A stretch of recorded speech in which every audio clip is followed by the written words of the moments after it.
Bismillahirrahmanirrahim. La paix soit sur vous.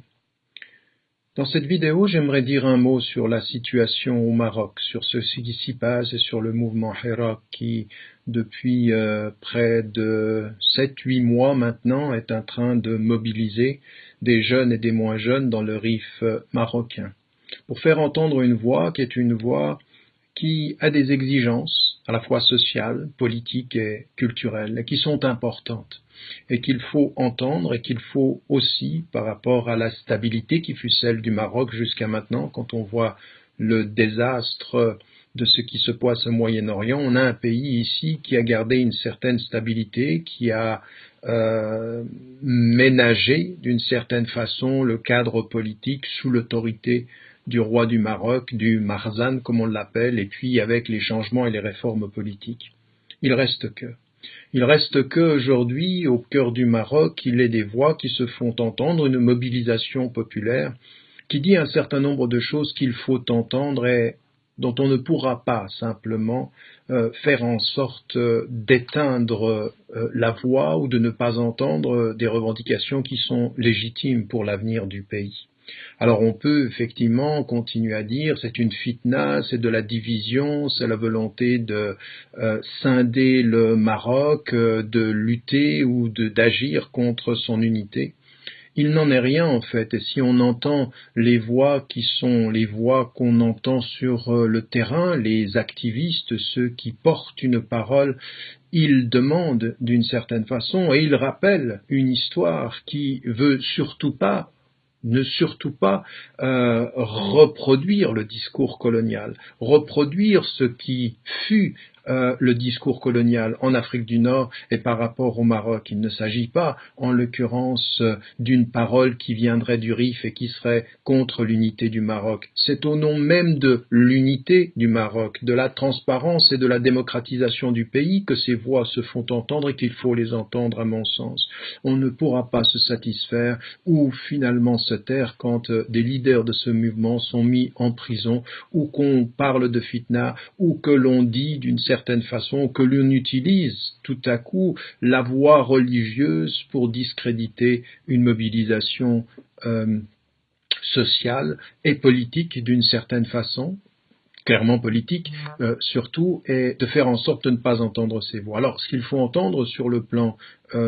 social, c'est effectivement la volonté de pouvoir d'abord prendre mieux en compte les réalités du Rif dans la politique nationale, de s'en occuper égalitairement, de faire en sorte qu'il y ait un accès à l'éducation, une justice sociale quant au développement et qu'il y ait en l'occurrence plus de transparence dans la gestion des fonds de l'État. Mais c'est aussi une revendication politique par rapport à la démocratie et quand on voit ce qui se passe où par exemple la participation aux dernières élections législatives, on atteint des taux mais qui sont ahurissants. Quand on est à moins de 30%, on se pose des questions sur la réalité de la transparence démocratique et même de l'intérêt que le peuple peut avoir à la question sociale et politique. Et là, il faut s'adresser effectivement avec respect, certes, mais avec clarté aussi aux responsables politiques qui sont aujourd'hui en place et il faut aller jusqu'au roi, jusqu'au Marzan, jusqu'à ceux qui sont aujourd'hui impliqués dans la gestion du pays pour dire qu'il y a quelque chose à faire aujourd'hui, qu'il doit y avoir un vrai processus de démocratisation dans le pays, une vraie écoute des voix populaires. Alors certes, on peut être meilleur que les voisins, mais ça ne veut pas dire que l'on a fait le travail qui devait être fait en matière de transparence démocratique. Et puis, je l'ai dit et répété dans toutes mes interventions au Maroc, le Maroc est un pays, il a plusieurs langues et le but c'est l'acceptation de la diversité culturelle, que ce soit dans les langues qui ne sont pas que l'arabe et que le français, qui sont l'amazigh de la même façon, mais il ne faut pas entretenir la division des cultures, mais l'unité du projet national. Et pour ceci, il faut écouter les gens qui sont sur le terrain, il faut écouter ce qui se passe à la base. Et cela, c'est aujourd'hui une voie. Et il faut, à mon sens, soutenir. Alors j'ai vu que des chercheurs et des sociologues et des chercheurs en sciences humaines, en sciences politiques, ont ensemble mis en évidence combien ce mouvement-là au Maroc pouvait être aussi un projet d'espérance parce qu'il ouvrait des perspectives politiques, il ouvrait